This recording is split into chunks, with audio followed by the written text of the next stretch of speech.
बेलपत्राचे झाड तुमच्या घरात असेल तर हे तुमच्या सोबत घडणारच. बेलपत्राचे झाड लावल्याने नेमकं काय घडतं? शिवपुराण रहस्य ऐकून हादरून जाल. नमस्कार मित्रांनो, श्री स्वामी समर्थ. मित्रांनो, बेलाचं झाड जर तुमच्या पण घरामध्ये किंवा घराच्या अंगणात असेल तर हा व्हिडिओ शेवटपर्यंत नक्की बघा, कारण अर्धे अधुरे ज्ञान नेहमी घातक असते. मित्रांनो, बेलाचे झाड हे अत्यंत पवित्र आणि शुभ वृक्ष म्हणून आपल्या हिंदू धर्मामध्ये मानलं जातं. नुसता बेलपत्र अर्पण केल्याने भगवान शिवशंकर प्रसन्न होतात अशी देखील धार्मिक मान्यता आहे. महादेवांना बेलपत्र इतकं प्रिय का आहे? बेलपत्राच्या झाडाविषयी संपूर्ण माहिती आजच्या व्हिडिओमध्ये आज आपण जाणून घेणार आहोत. मित्रांनो, आपल्या महाराष्ट्रातील अनेक जुन्या घरांच्या अंगणात तुम्ही बेलाचं झाड पाहिलं असेल, पण तुम्ही कधी विचार केला आहे का, आपल्या पूर्वजांनी घरात आंबा, कडुलिंब इतर झाडाबरोबर बेलाचं झाडही आवर्जून का लावलं असेल? यामागे कोणतं रहस्य दडलं आहे? असं म्हणतात की ज्या घरामध्ये बेलाचं झाड असतं त्या घरावर भगवान महादेवांची विशेष कृपा राहते, अशी श्रद्धा आहे का? की यामागे पुराणामध्ये काही वेगळंच सांगितलं आहे? अनेक लोकांमध्ये नकळत बेलाच्या झाडाशी संबंधित अशा काही चुका घडतात ज्यामुळे त्यांना पुण्याऐवजी त्याचं फळ मिळत नाही, अशी ही धार्मिक मान्यता आहे. म्हणूनच आजच्या या व्हिडिओमध्ये आपण बेलाच्या झाडाविषयी अशा काही महत्त्वाच्या गोष्टी जाणून घेणार आहोत ज्या कदाचित तुम्ही आजपर्यंत कधीच ऐकल्या नसतील. घरात बेलाचं झाड असेल तर धार्मिक मान्यतेनुसार कोणते शुभ संकेत मानले जातात, ते कोणत्या ठिकाणी लावावं, त्याची पूजा कशी करावी, कोणत्या चुका टाळाव्या, आणि शेवटी मी तुम्हाला एक अशी गोष्ट सांगणार आहे जी प्रत्येक शिवभक्ताने आपल्या आयुष्यात एकदा तरी नक्कीच जाणून घ्यायला हवी. त्यामुळे व्हिडिओ शेवटपर्यंत नक्की पहा आणि चला तर मग सुरुवात करूया. बेलाच्या झाडाची पौराणिक उत्पत्ती आणि महत्त्व. मित्रांनो, कोणतंही झाड विनाकारण पवित्र मानलं जात नाही. आपल्या हिंदू धर्मामध्ये प्रत्येक पवित्र वृक्षामागे एखादी धार्मिक परंपरा, एखादी कथा, एखादं आध्यात्मिक महत्त्व सांगितलेलं आहे आणि बेलाचा वृक्षही त्याला अपवाद नाही. बेलाच्या झाडाचा उल्लेख अनेक प्राचीन ग्रंथांमध्ये, पुराणामध्ये आढळतो. भगवान शिवांना अर्पण केल्या जाणाऱ्या सर्व वस्तूंमध्ये बेलपत्राला अत्यंत महत्त्वाचं स्थान दिलं गेलं आहे. म्हणूनच हजारो वर्षापासून शिवभक्त श्रद्धेने शिवलिंगावर बेलपत्र अर्पण करत आले आहेत. महादेवांना बेलपत्र इतकंच प्रिय का? दुसरं कोणतं पान का नाही? यामागे एक सुंदर धार्मिक मान्यता सांगितली आहे.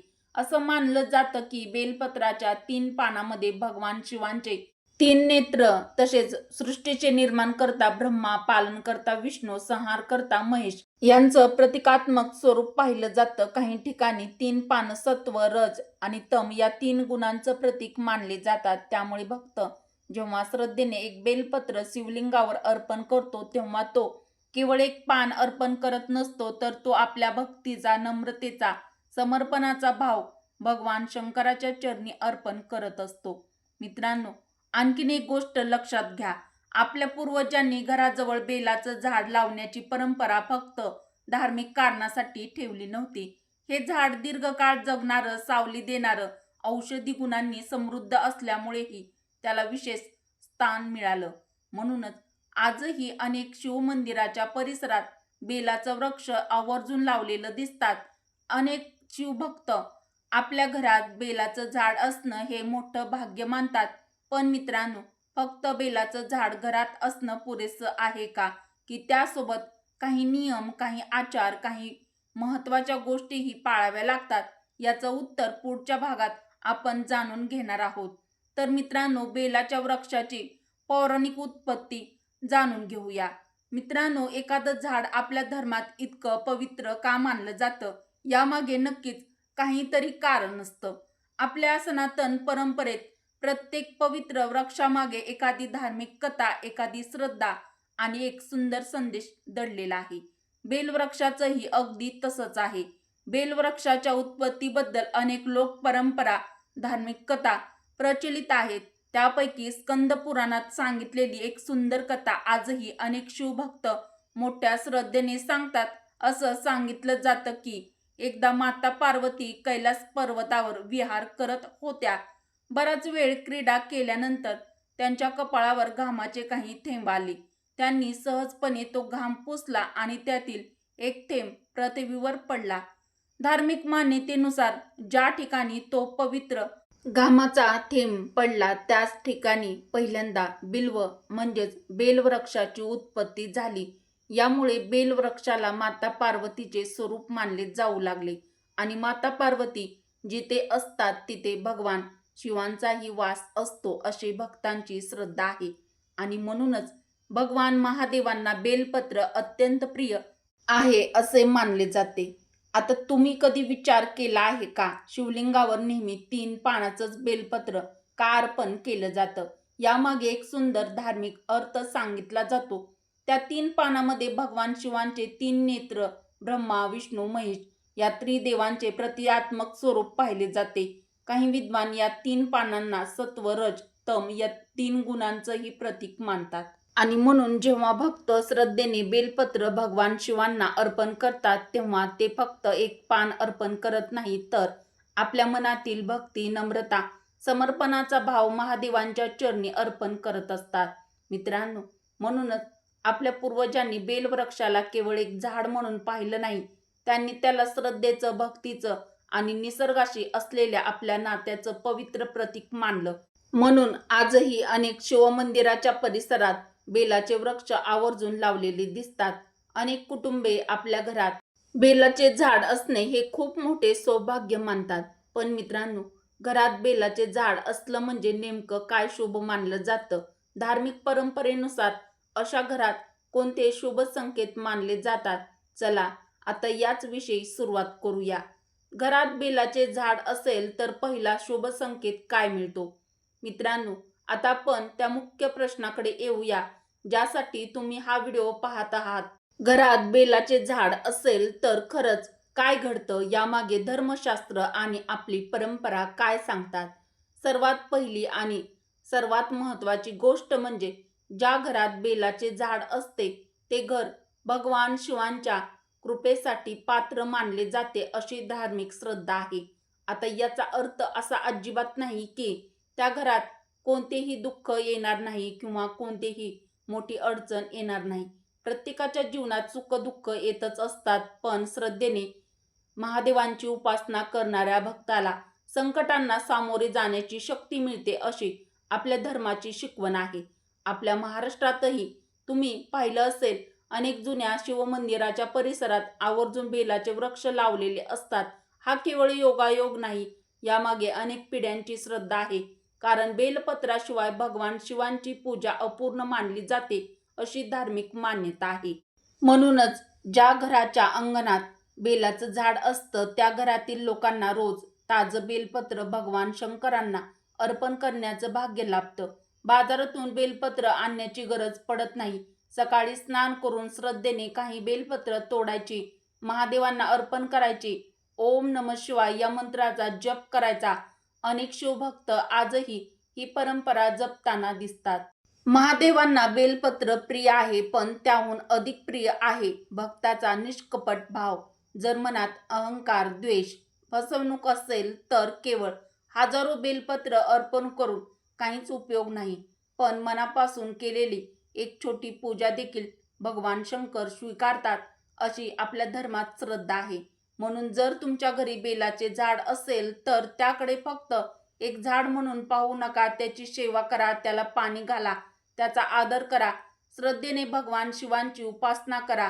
अनेक भक्ताचा अनुभव असा आहे की नियमित भक्तीमुळे घरात शांततेचे, समाधानाचं वातावरण निर्माण होतं. पण मित्रांनो, बेलाचं झाड घरात असण्याचा हा फक्त पहिला शुभ संकेत आहे. यानंतरचा दुसरा शुभ संकेत असा आहे ज्याबद्दल फार कमी लोकांना माहीत असते. अनेकांना वाटतं की बेलाचं झाड फक्त पूजेसाठी उपयोगी आहे, पण आपल्या परंपरेनुसार त्याचं आणखीन एक अत्यंत महत्त्वाचं आध्यात्मिक स्थान सांगितलं गेलं आहे.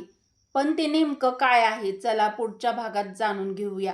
दुसरा शुभ संकेत, घरातील वातावरण सात्विक आणि भक्तिमय राहते अशी धार्मिक मान्यता आहे. मित्रांनो, घरात बेलाचं झाड असण्याचा दुसरा शुभ संकेत म्हणजे अशा घरातील वातावरण अधिक सात्विक, भक्तिमय राहते, अशी आपल्या परंपरेतील श्रद्धा आहे. आता तुम्ही म्हणाल, एका झाडामुळे घरातील वातावरण कसं बदलू शकतं? हा प्रश्न पडणं अगदी स्वाभाविक आहे. मित्रांनो, येथे फक्त झाडाचा विषय नाही, विषय आहे त्या झाडाशी जोडलेल्या श्रद्धेचा. आपल्या घरात एखादी पवित्र वस्तू असली की आपोआपच तिचा आदर केला जातो. सकाळी उठल्यावर त्या झाडाला नमस्कार केला जातो, त्याला पाणी घातलं जातं, त्याच्या पायथ्याशी स्वच्छता ठेवली जाते. त्याच वेळी भगवान शिवांचं स्मरणही केलं जातं.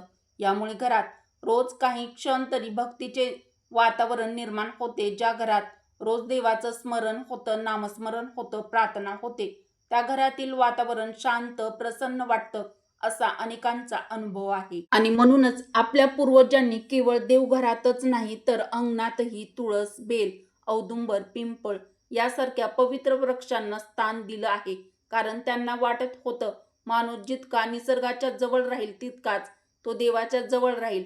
मित्रांनो, आजच्या धावपळीच्या जीवनात आपण अनेकदा तणाव, चिंता, अस्वस्थता अनुभवतो.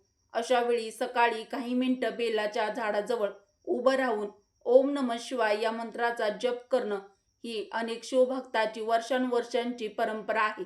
त्यामुळे मन शांत होतं, भक्ती वाढते, दिवसाची सुरुवात सकारात्मक भावनेने होते, अशी श्रद्धा आहे. पण इथे एक गोष्ट लक्षात ठेवा, केवळ बेलाचं झाड घरात लावलं म्हणून आपोआप सर्व काही बदलतं असं धर्म सांगत नाही. त्या झाडाचा आदर, त्याची सेवा, नियमित पूजा, मनापासून केलेलं नामस्मरण यालाच आपल्या परंपरेत महत्त्व दिलं गेलं आहे. श्रद्धा, सत्कर्म याची जोड असेल तर त्याच खऱ्या अर्थाने आध्यात्मिक महत्त्व अनुभवता येतं. मित्रांनो, बेलाच्या झाडाचा तिसरा शुभ संकेत याहूनही सुंदर आहे. अनेकांना याची कल्पनाही नसते, कारण संकेत थेट भगवान शिवांच्या पूजेशी, भक्ताच्या पुण्याशी जोडलेला मानला जातो. चला पुढच्या भागात तो सविस्तर समजून घेऊया. तिसरा शुभ संकेत, रोज भगवान शिवांना ताजे बेलपत्र अर्पण करण्याचे भाग्य. मित्रांनो, घरात बेलाचे झाड असण्याचा तिसरा अत्यंत महत्त्वाचा शुभ संकेत म्हणजे त्या घरातील लोकांना रोज भगवान महादेवांना ताजे बेलपत्र अर्पण करण्याचे भाग्य लाभते, अशी धार्मिक मान्यता आहे. आता तुम्ही म्हणाल, बेलपत्र अर्पण करणं इतकं महत्त्वाचं का मानलं जातं?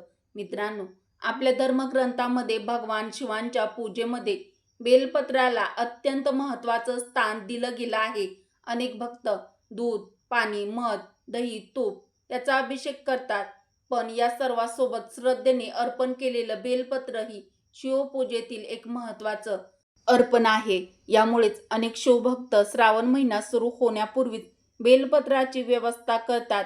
काही जण बाजारातून आणतात, काहींना मंदिरातून मिळतात. पण ज्या व्यक्तीच्या घरात बेलपत्र, बेलाचं झाड असतं, त्याला रोज ताजं बेलपत्र अर्पण करण्याची संधी मिळते. ही गोष्ट अनेक भक्त मोठं सौभाग्य मानतात. मित्रांनो, इथे एक गोष्ट समजून घेणं खूप महत्त्वाचं आहे.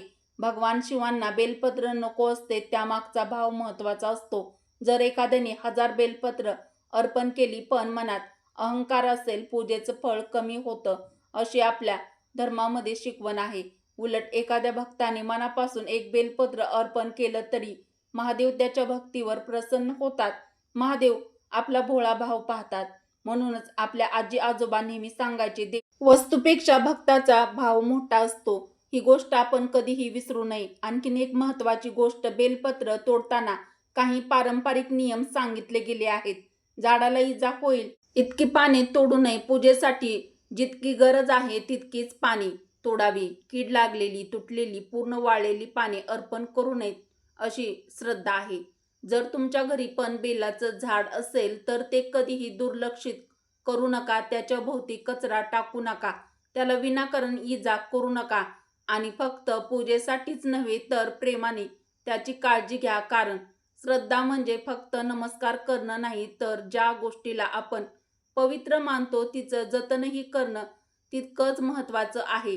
आणि कदाचित म्हणूनच आपल्या पूर्वजांनी बेल वृक्षाला केवळ पूजेपुरतं मर्यादित ठेवलं नाही, तर तो प्रत्येक पिढीने जपावा, वाढवावा, पुढच्या पिढीपर्यंत पोहोचवावा, असा संदेश दिला.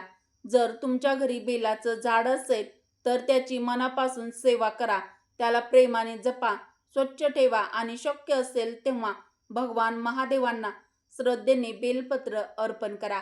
मित्रांनो, हा व्हिडिओ तुम्हाला आवडला असेल तर व्हिडिओला एक लाईक करा व कमेंटमध्ये हर हर महादेव नक्की लिहा व उपयुक्त व्हिडिओ तुमच्या मित्र परिवारासोबत शेअर करा.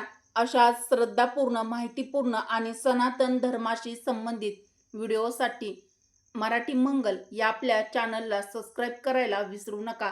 हर हर महादेव. ओम नमः शिवाय. श्री स्वामी समर्थ.